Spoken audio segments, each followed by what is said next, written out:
Welcome back, everybody, to the Den. I'm Braden. I'm Braden. Here we go. And we have a very exciting thing to tell you guys all about. This is going to be our very first special guest episode. Basically, what we're doing is we're bringing in the people that we think are absolutely killing it in the Pacific Northwest with consistent music releases, lots of original content, and they're on the rise. And we're here to showcase that and basically just put them out there for you guys to hear all of the amazing stuff in the Pacific Northwest once again. And today we're bringing you a special guest who I have the pleasure to announce. I'm so excited to actually bring him in here. It's so funny. We're actually old friends. We went to school together over at Central Washington, and we played in a jazz combo. He plays the saxophone. I play the trumpet, and we're bringing you TSOU. He's gonna bring you some crazy bass music. That's TSOU. TSOU. Coming from Portland. Yes, from Portland, and he's gonna bring you a special set full of amazing music. So excited to have that. We might even pull the horns out. We'll see what happens there. We've been really excited to just bring this all together and get it ready for all of you to check out, and hopefully you like. Yeah, so basically what you can expect from our special guest episodes is we're going to come in hot with a whole half-hour special guest set from the artists themselves, and then we're going to, at the very end of that, come back over to this couch, and we're just going to chat it up for half hour, however long, just, keep the interview rolling, and that's that. Talk about all sorts of different things, what they've got going on, but who knows, we might talk about literally whatever. So we got a ton of fun stuff to talk about, but for now, let's get right into the music. Nice. Hashem with the guest mix, DJ TSOU with the guest mix. Here it is. Let's go. Let's get into it. Let's go.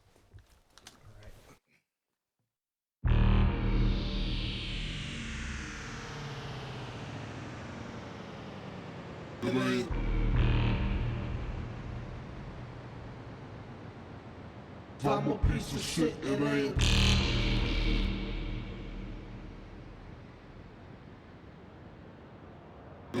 When I die, fuck it, I wanna go to hell. Cause I'm a piece of shit, it ain't hard to fucking tell.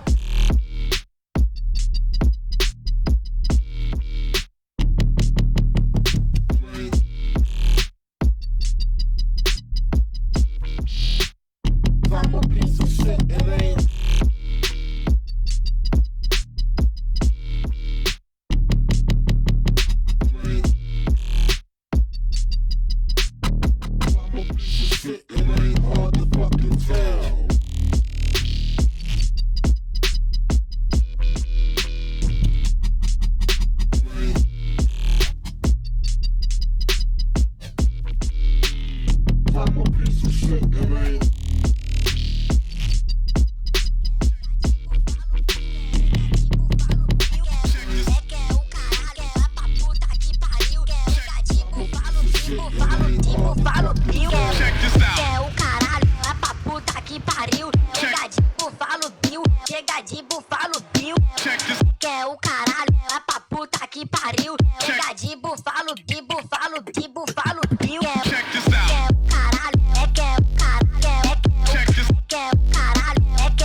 My mixtape's better than the rest. I come your launch party and bad up your guests. Say what I want, how I want in my bars, so I can't get blocked. Put me to the test. Cool, man, when I air my email, you're not safe cause you got a little bit.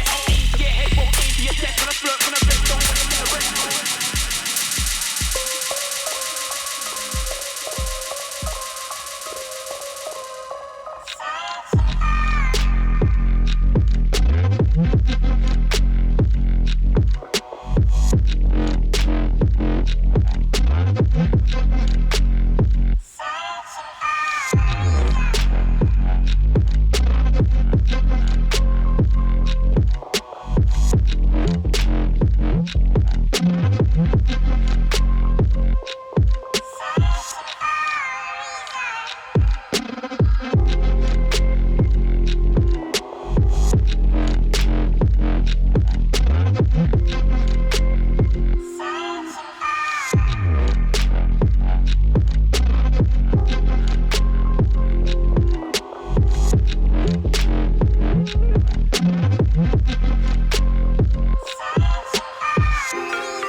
I just wanna be you.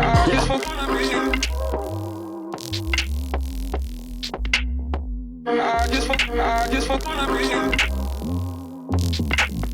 Wanna be you, wanna be you. Tell me what wanna be you. You really think?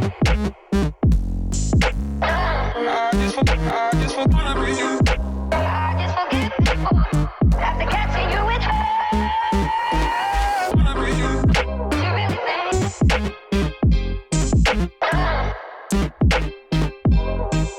I just forget before, I just wanna be you.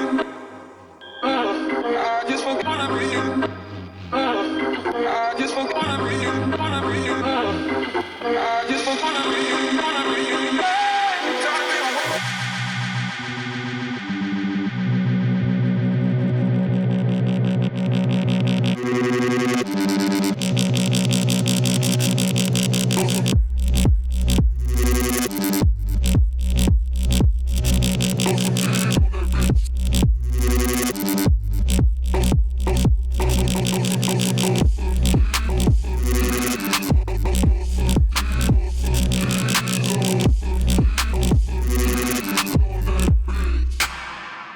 Rich boy said it quick, broke niggas wanna take shit tight, no slick, just bought a Cadillac. Throw some D's on that bitch, just bought a Cadillac. Throw some D's on that bitch, just bought a Cadillac. Rich boy said it quick, broke niggas wanna jack shit tight, no slick, just bought a Cadillac. Throw some D's on that bitch, just bought a Cadillac. Throw some D's on that bitch, just bought a Cadillac.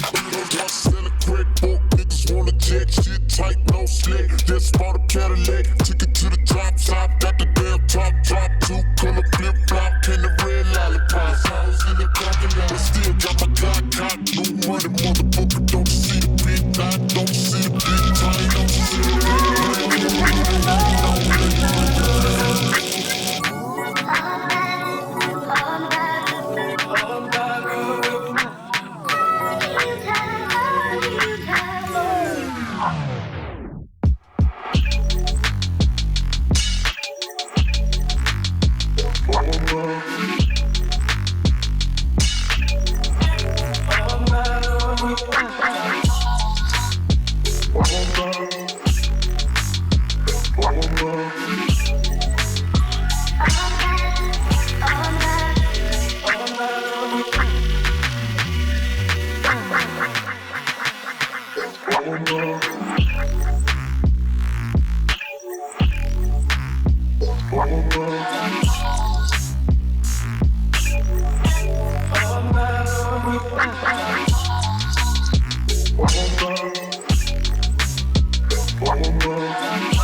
just what I need.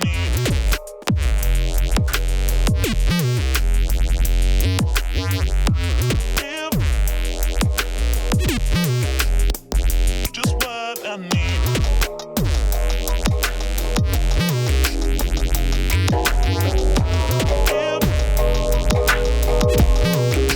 This the kind of beat that go.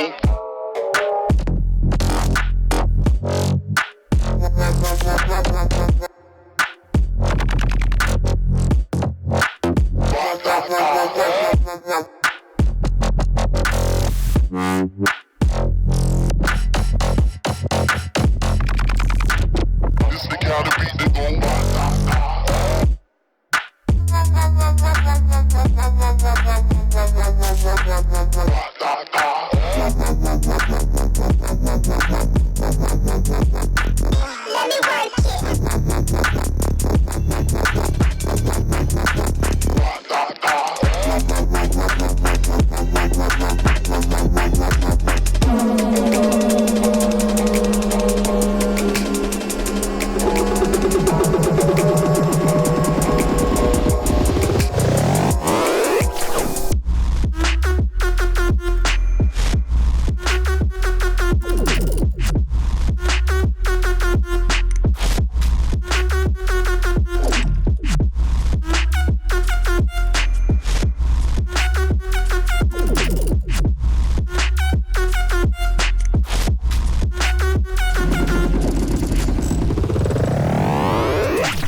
I got him.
gave you the product, give me my money.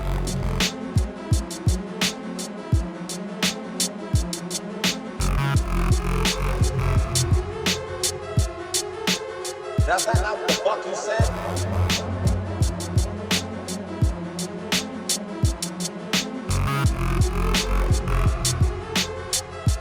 I gave you the product, give me my money.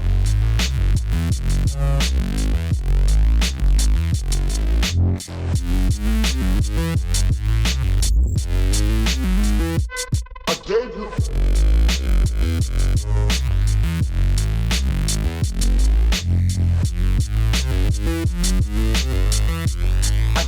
the product, give me my money.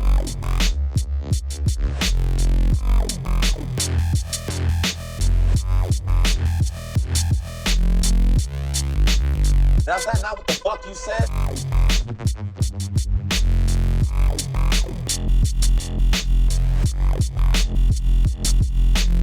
I gave you the product, give me my money. When a man does the job, he's supposed to get paid. And you making it seem like I'm begging for some shit that's technically mine. Of course you are not begging. And I am not trying to be difficult, man, I promise you. What? Oh, pass me the L. You can't help me, right? What? That's what you telling me? Oh, pass me the L. What? Oh, pass me the L. What? Oh, pass me the L. What?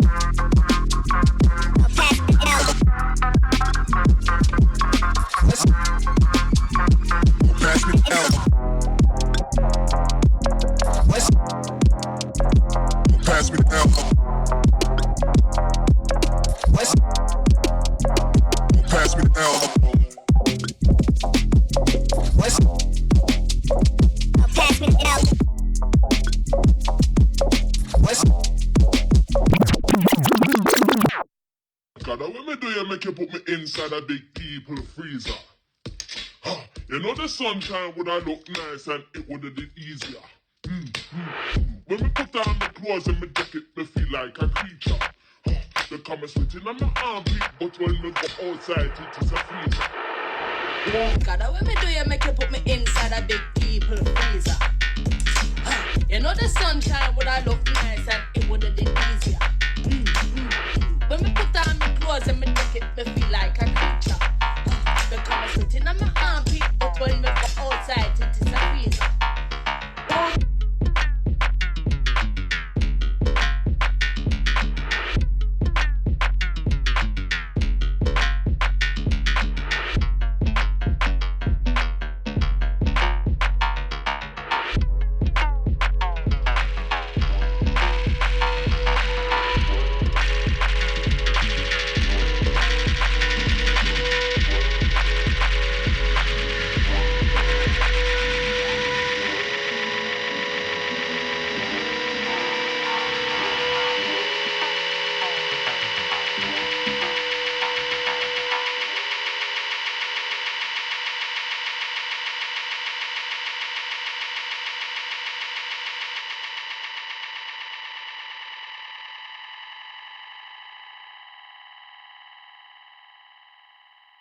Hey, we're back.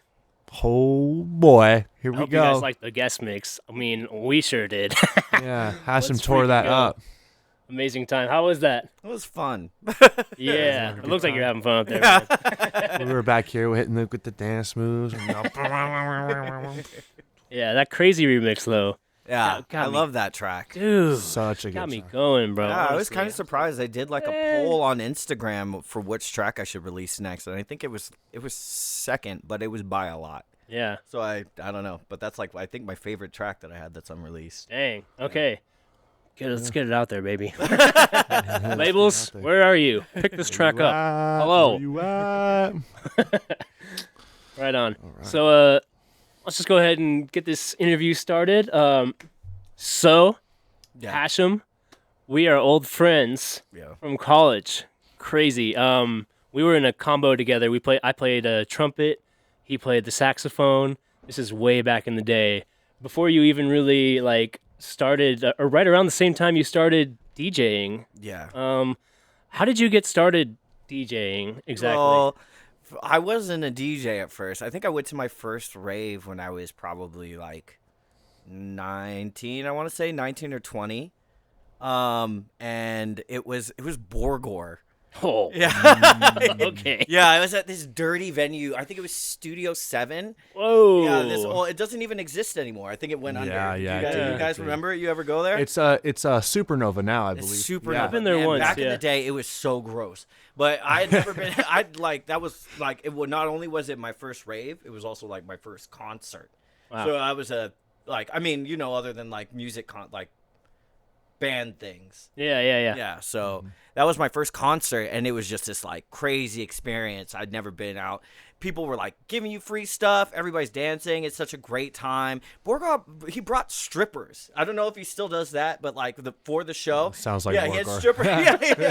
Yeah. So he had strippers on stage. It was crazy. It was like overwhelming how cool it was, and I was like in it. I really enjoyed the music, and I just was going to shows all the time. And then our mutual friend, you don't remember, but Kyle Glazer, he's a trumpet player. Yeah. He worked at the radio, like the radio station at the college, and it was like, oh, you know why you don't? Because he wasn't really in the studio. He probably dropped out by the time you started, I guess. Yeah, it was. So it would have been your junior year. Yeah, he probably dropped out. So we were freshmen together. He studied music, and I think he went into like recreation or something.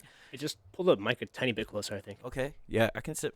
Oh yeah, that sounds way better. There we go. Okay. Ooh, crispy. Yeah. So he might have dropped out when you started, but he was at the radio station. I think that's how he started getting into, because it was like when EDM was really blowing up, was that when I was like 19, 20. And so everybody's kind of discovering it, but he worked at the radio station, and the head of the radio station at the time, the guy's name was Christopher Pierce. He was like a producer. So Kyle and Chris became really good friends, and so Kyle discovered EDM, and he was like, wow, this is crazy. And so we were like workout buddies, and he's like, dude, come to a rave. I was like, what's a rave? And he was like, it doesn't matter, just come. And I was like, okay, I guess I'm coming.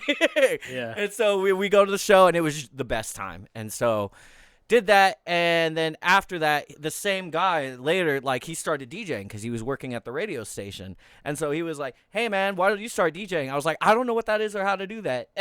Yeah. And so we just went to like he threw a house party or something, and was just like put the stuff together, and I like grabbed some super pop tracks and like played like a really thrown together crap set. But then after that, I was like, oh, actually that's really cool, picking music. And then after that, it was just like house parties. And then so I was way more of a DJ than a producer when I started. House parties, started playing clubs, started playing the local bar. I was played at 301 a few different times. Nice. I was I just remember all over. 301. Man, yeah. So I was DJing all the time, but at the same time, I was like, I want to write music, and so that's where it ended up. So I don't know if you want to start talking about the like musical background, the sax playing and stuff. Yeah, we can move on to that. We played in that combo together. Yeah. We played a lot of jazz stuff, and I had so much fun in that combo. It was like I think I only did combo 2 years, or I stopped doing it like later on in school because it kind of either they got rid of the combo. No, they didn't get rid of them. I just took a lot of time. I was doing a lot of other stuff. I was involved in the choir, the band, the lots of stuff. Yeah. Like that time we spent like shedding tunes, and like it was like really fun for me, honestly. Combos were a blast. Yeah. So I remember man, you just had the coolest sound. Oh, saxophone. I'm being completely Thanks, honest. that's like, crazy. Maybe my favorite like cool jazz sound. Like honestly, like, and it's like hard to find that like cool, like just like I don't even know what it was, like how to describe it, but I really appreciate. Yeah, that. tell me a about big like sound. you. Yeah, like tell me about like that. Like what got you to like? How did you get that sound? Did you cultivate it? Did you listen to a lot of different artists? Man, Dexter Gordon. I listened to a lot of Dexter Gordon, and we had this one professor that came in. You remember Alexei? Alexei Yes. Nikolov. He Yeah, came yeah, in yeah. And he taught for like maybe, I want to say like a year. Maybe a year and a half. He was like a professor. Yeah, I wanted to get so, lessons with man, him. he's Never got a chance. He's insane. He's so good. and he like convinced me to get this mouthpiece, and he like taught me really like how to hold myself, how to breathe, like what the horn should be doing, and like how to take care. So he just got that all together, and so a lot of that was from his instruction, and then practicing all the time, man. That's kind of why I wanted to lead into it, was the shift from getting out of music, like playing, and into DJing, was because, man, music, like playing instruments, is a full-time job. So I was taking lessons on flute, clarinet, saxophone, as well as combos. I was like bands. It was like I couldn't do anything other than that. And so when I started getting into DJing and stuff, it was like, this is something I really want to do. And then everything started falling off, like sax playing, flute. Like I couldn't be in the practice rooms as often, because I'm out having to play shows. I'm trying to learn production. I'm doing like, so much. It was overwhelming. And so it ended up like I ended up dropping out of, I was doing music ed. I switched from music ed to software engineering and jazz, and then just was only taking sax lessons, but pretty much just wrote it out. Like keeping up sax was all I could really do, and then just started learning production, getting better at DJing, and then that shift happened as I left school too. Because once I graduated, you pretty much, if you want to play saxophone, you have to either rent a practice space or own a house. Yeah. So that it fell off, but it was good because I feel like I got pretty, like, all the time that I was putting into all the other instruments, just like it was all production, all DJing, and that I did that I wrote a tune a day for a year or two, just over that. Wow. A track every day. Yeah. Whew. Yeah. Okay. Yeah, man. The maintenance of playing an instrument is like it's almost a full-time job. Like I remember we used to our morning routine with trumpet used to be 2 hours a day minimum. Yep. And it's just like I with like daily life and the way things are right now, relationships, it's like living in an on top of that. apartment. How are you gonna find time to do all that? So I totally understand. I'm right there with you. And you said that transition that you made, like kind of like from like the the instrument background and into like DJing, that happened when you were like 20, you said, right? Yeah, it was during that DJing phase. It was kind of a slow transition. It was like, because I was a music major, so it just started teachers being like, you need to be getting, like, you were doing really, really well, and now you're kind of writing it out. And I'm like, I don't know how to do that without like dropping the other stuff I'm doing and going back to practicing 10 hours a day, especially like you're saying, practicing 2 hours a day minimum on trumpet. It's 6 hours a day to play 3 instruments for 3 lessons. Mm-hmm. It doesn't, I didn't have that time anymore. Time. So I couldn't hold it together. And that's when I just realized something had to go, and it wasn't going to be DJing. Mm-hmm. So you flipped that over when you were about 20, and how old are you now? You're 32. 32. So that's 12 years ago. Tell me, like, within those 12 years, how did your production kind of like grow? Like after, like, you're in school, and then once you leave school, how does that musical background and growth continue after that? Learning production was really slow. yeah. Like, man, there were so many facets to production. Like, especially, I don't know, back in the day, it used to be like there were no samples. Like now, sample packs exist. You could just go, you want to make a bass sound, just go buy a bass sound. Like, that didn't exist. There was no splice, there was no buying samples. It was like, you want to make you want to learn a sound, you want that sound, you have to learn to make it. Mm-hmm. So it was like sound design, production, arranging, mixing, mastering. It was like this huge amount of skills to all learn. full-time jobs. No. So many. It's so much work. It was, but so I have a lot of stuff that I had to take down. Yeah, I don't feel like I sounded good until probably 3 or 4 years ago. And even now, if I listen to a track from like 2 years ago, last year, a lot of them I'm like, that sounds like shit now. And that's the cool thing about production is there's so much you can do. It's like, it's endless, what I mean? And so like, producers that have been producing for 15, 20 years, they're still like, they're still learning new techniques and growing their skill sets in all sorts of ways. We talk to so many artists that are just like, oh yeah, like my music now. And we're just like, oh my God, this is such a great track. And they're like, yeah, it's okay. But like the stuff I'm working on right now is way better because I've worked on my skills. I've been growing, consistently and Yeah, it's always constantly. like So staggering to me to like go through an artist's library and then you hear like literal jumps within like a 6-month period or something where they just learned a new like hack or something in order to make their tunes like that the mastering that much better, or the sound design grows that much like over the course of like 1 year or even less sometimes. You're just like, whoa. Like, yeah, especially because you write stuff because you cannot release as fast as you write things. Well, I don't know. Maybe you can. For me, I prefer writing a lot of things.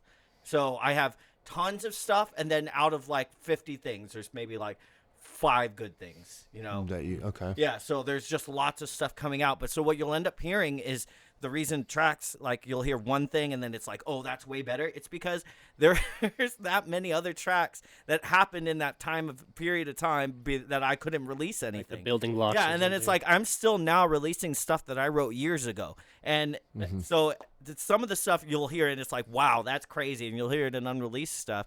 And it's like, okay, yeah, but when is that going to come out? And how much am I going to have grown by the time it comes out? Man. Sounds like you might be due for like an album or two. Yeah. Yeah, I have a EP. I've kind of confirmed. I haven't signed anything. But one EP, possibly 2 EPs, and then just singles. Singles, yeah. Yeah, cool, dude. And a label release that is confirmed. But I don't know if I can talk about it because they haven't promoted it. That's okay. That's okay. Righteous. Well, with all this music you're releasing, I'm curious to know how you like start some of your projects, or like what your process is for getting something going, because like you've got all this music that you haven't even released. Like what exactly is the process that you go through in order to like start a track or like get tracks going? Do you get like inspiration all of a sudden, or do you just have like a designated work time? I know a lot of people have one or the other. That's a good question. Yeah, designated. Yes, I have designated work times. I kind of treat music like a job. Yeah. Like I have to, this amount of time is set aside every single day that I'm going to spend on writing. So there's always that amount of time. But the way I've written tracks has changed kind of. It's always changing. I feel like I've found a really solid groove lately. I probably wrote five or 6 tracks this year, and all of them have been really, like, I feel like some of my strongest tracks. And I've made a point of starting with the drop for those tracks. In the past, it'll usually be like a theme. Like you heard that last track in the mix. That'd be like, I heard the girl's voice. It was just this stupid TikTok rapper. And it was just a cool, funny thing. I was like, oh, that's sick. I was like, I wonder what I can put under that. So it started with her vocals, and I put some drums under it. And it's like, okay, this is all flowing really well. And once you have like a groove between the drums and the theme, it's really easy to put any kind of bass sound over it. And so you just fit that kind of in the middle. So if there wasn't a vocal part, it'd be kind of the same thing, starting with a beat I really liked, and then working outwards from there. So get a kick and snare working well together, get some weird hi-hat pattern, and then just see, like, I have piles of sound design.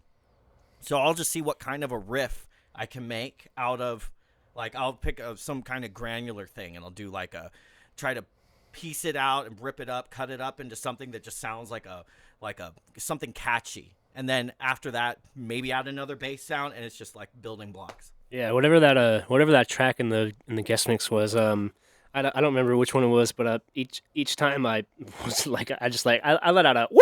Like, I don't know if you remember. It was like some like it just that. Oh that yeah. Track That's just makes me like yeah. oh like that gets my whole I don't body, know. bro. That's the kind of stuff where I'm just like this hits me with like the Saruda vibes, John Casey, all these big like bass, like heavy bass artists. Like that's what I think of when I hear them play, and I was like, that track just like slaps you in the face. Slaps me in the face, bro. Honestly, like yeah, I love it. So yeah. So you start out right in the morning, right? You like to produce in the mornings? Yeah. So I have there's pieces to every day. So it kind of depends. I got to get to the gym, I got to play instruments, and I got to produce. So it depends kind of usually on how hard it is to wake up, because I can make production fit into different amounts of time. If I go to the gym, I like minimum need 2 hours. So if I wake up, I try to get up at 7. If I can't, it'll move to 8. And then if it's at 8, I'll produce from 8 to like 9, 9:30 and just write stuff. And then do the work day, finish, usually take a nap because I like to like, why you do Siesta. Yeah.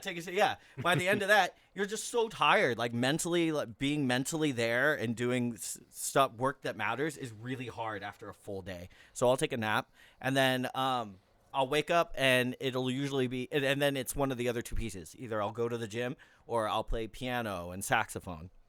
And so that's just fills out the day. And then whatever other time I'll probably play video games or something. And what are you working on the piano or saxophone? Are you just like drilling stuff or just maintenance drills? You got some tunes you're practicing, like melodies, not melodies, like what are those? You know, books. Books? Yeah, I'm doing I'm doing a piece. That's crazy. I can't remember what piece I'm working on piano. For saxophone, I'm transcribing Blue Bossa. Yes. By Dexter Gordon. Yeah. Bossa. Yeah. That's what we're thinking. If we can make it work, it would be really fun to like play that. Give it a honestly. shot. Yeah. I got my laptop here. I don't know if we're probably maybe after the interview we might splice in a little clip. See if we could do something. Yeah, like jam for I think a that bit. could be fun. That'd be tight. Yeah, I want to hear you guys toot it up. Yeah. You mentioned some video games. I'm a bit of a gamer myself. Oh yeah, what do you play? I play League of Legends. Oh no, you don't. That's what I do.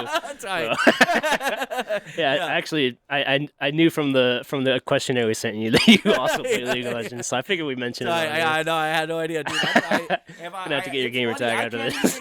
I wouldn't say I'm really a gamer because I can't play other games. No, me neither. I'm not Call of Duty shooters. I'll play it for maybe like a week or two. I'm like, man, and then I just go back to League of Legends. I play League of Legends. It's like actually, I was talking to this guy about it a little bit ago.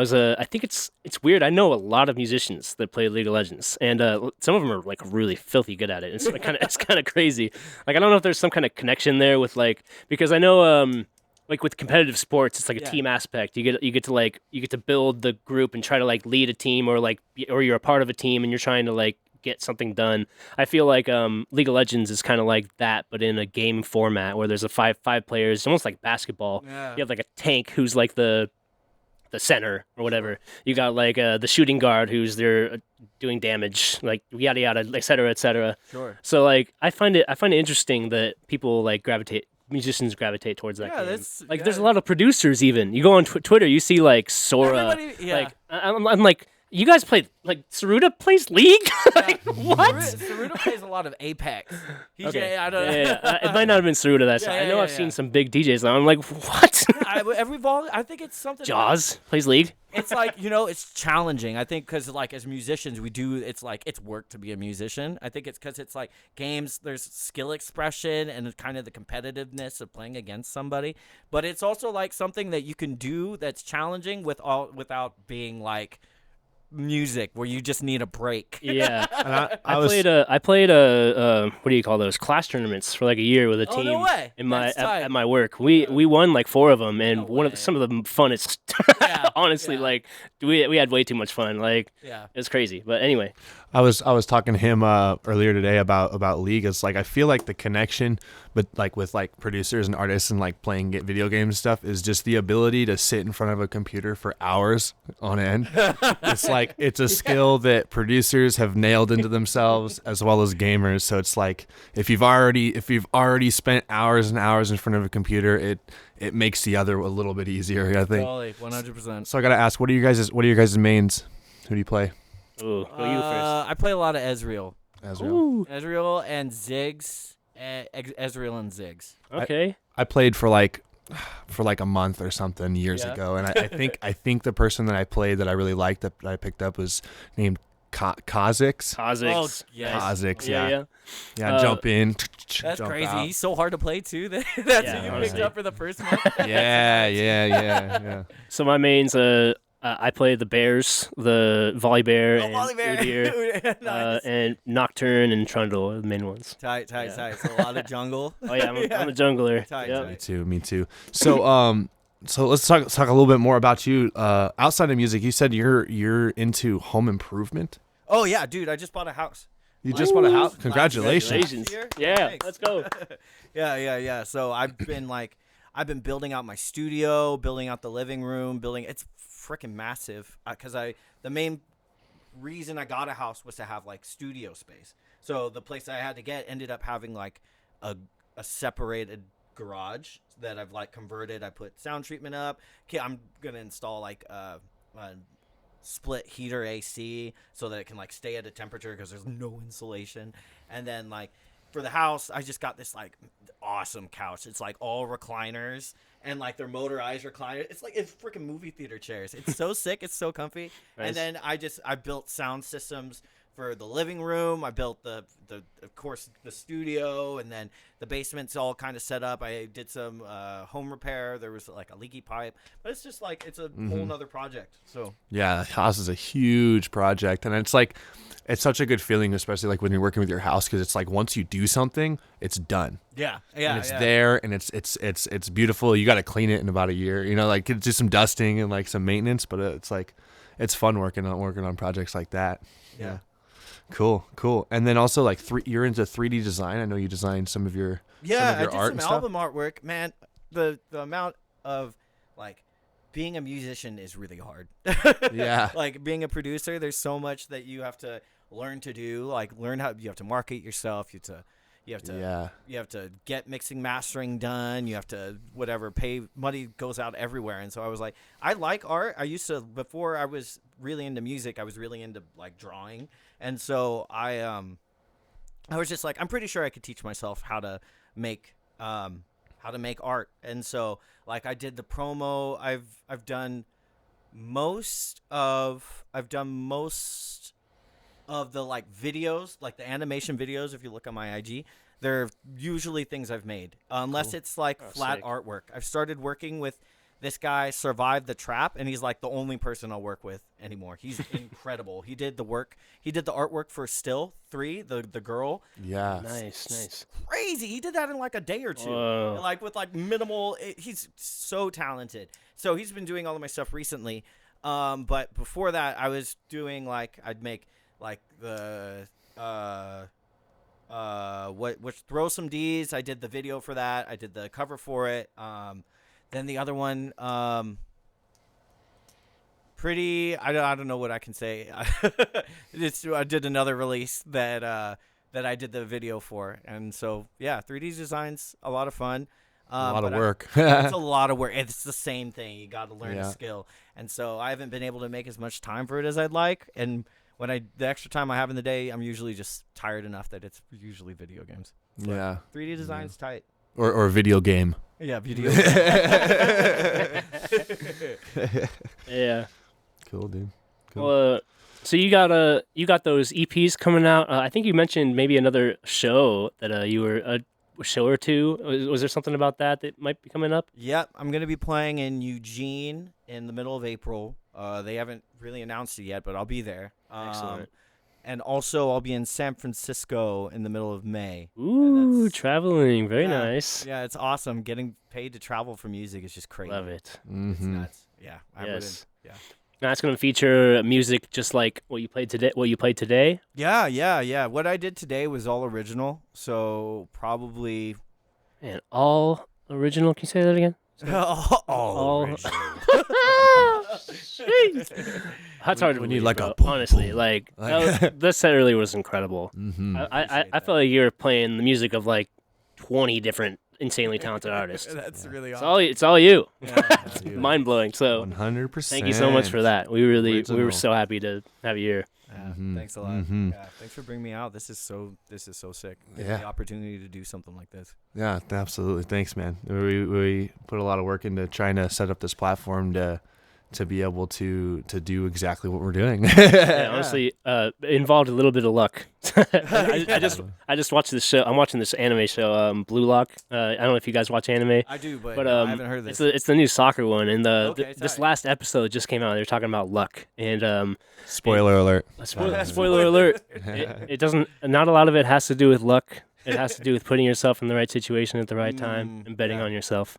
So like, the way the studio being able to use the studio came about, complete luck. Like we could have been doing a low budget in our garage right now.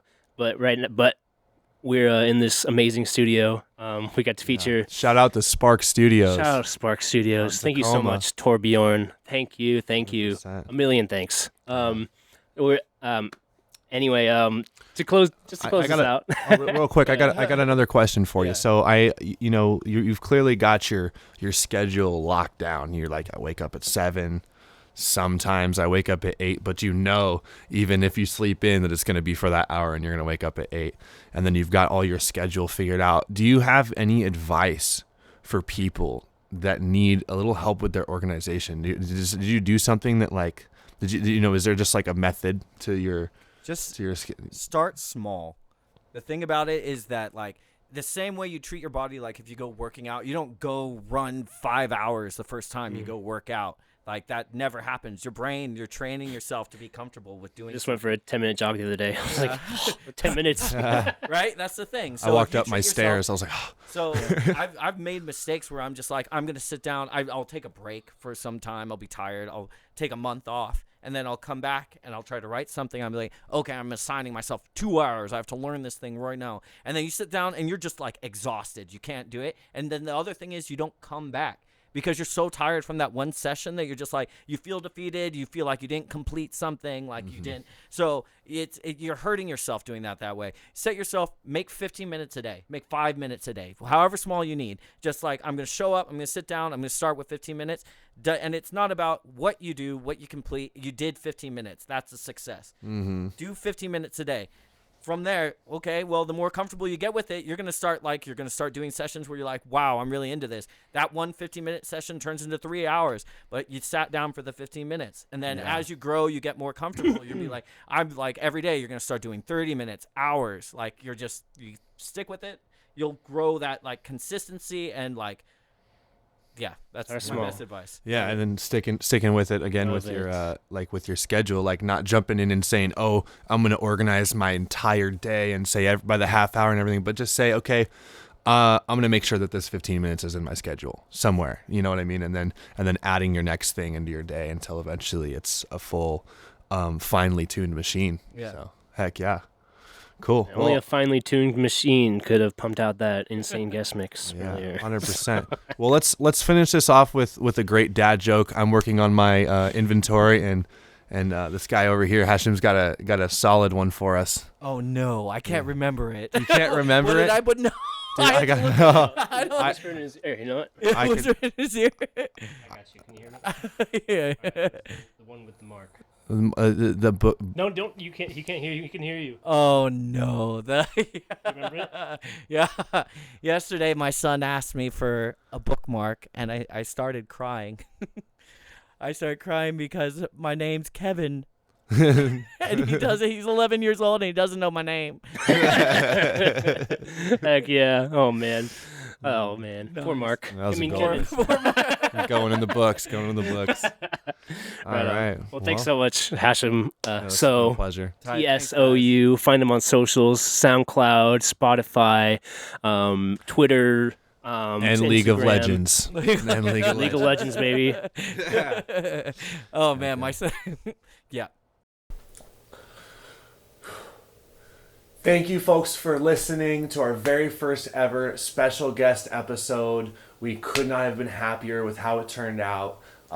Huge shout out to TSOU for absolutely killing it out there. Yeah, so is amazing. That guest mix was absolutely fire. Mm-hmm. And that interview was too much fun, dude. How much fun were we having doing that? It was a great time. It was Honestly, a great time. Yeah, lots crazy. of good conversation. Hey, shout out as well to Torbjorn for lending us the space to do this interview. Mm-hmm. We're very thankful Shout for that. out to Spark Studios. Studios. If you're around Tacoma or anywhere near it and you need space to let your creativity flow, dude's been putting up building this space for his community for a really long time. So go ahead and reach out to him if you need any help or assistance with that. Yes. And if you like this content, the best way to see some more of it is to like and subscribe to this video. Mm-hmm. And we would really appreciate it if you give us a follow on our socials as well. Mm-hmm. It really helps us. And, we've got a lot planned, a lot of upcoming episodes. We're starting to book up. we're building a pretty great schedule, and it's just going to keep coming. So make sure to follow if you want to see that, and also follow us on our socials, like he said, because we have some exciting things planned for those platforms as well. Yeah. And if you guys like that last bit of content, it was pretty fun. You get in the comments and let us know what your favorite League of Legends character is. yeah, 100%. We want to know who you play, and if you want to play with us, then just, let us know. The info's out let there. us know. The info is out there after this. Also, I want to let you know that these special guest episodes are kind of just going to be the icing on top of the cake, the sprinkles, if you will, on top of our regularly scheduled 6 artist episodes. So you can expect to see those every month, our 6 our regular episodes, with these kind of just put on top. Yeah. Also, if you're a producer and you feel like we can support you and you want to be on our show, please reach out. Send us your music to admin@thedenpnw, and we'd love to hear it. Yeah, and last shout out, big thanks to our friends and family. Yeah, shout out for Mom, supporting shout us. out Dad. Yes, shout out to Mom and Dad. Shout out to our friends who are checking out this stuff and are just supporting the EDM scene. Braden and I are having an absolute blast doing what we love and supporting the community with this project, and we are excited to keep this rolling. Yes, thank you so much. Guys. Den Bros out. I was gonna tell you the username, but I don't know. Oh, mine's worse. Wait, do you know yours? Yeah. It's Limp Dick Legend. Mine's Toe and Butt. Nice. Thank you guys. Den Bros out. Yep. Thank you Peace so. out.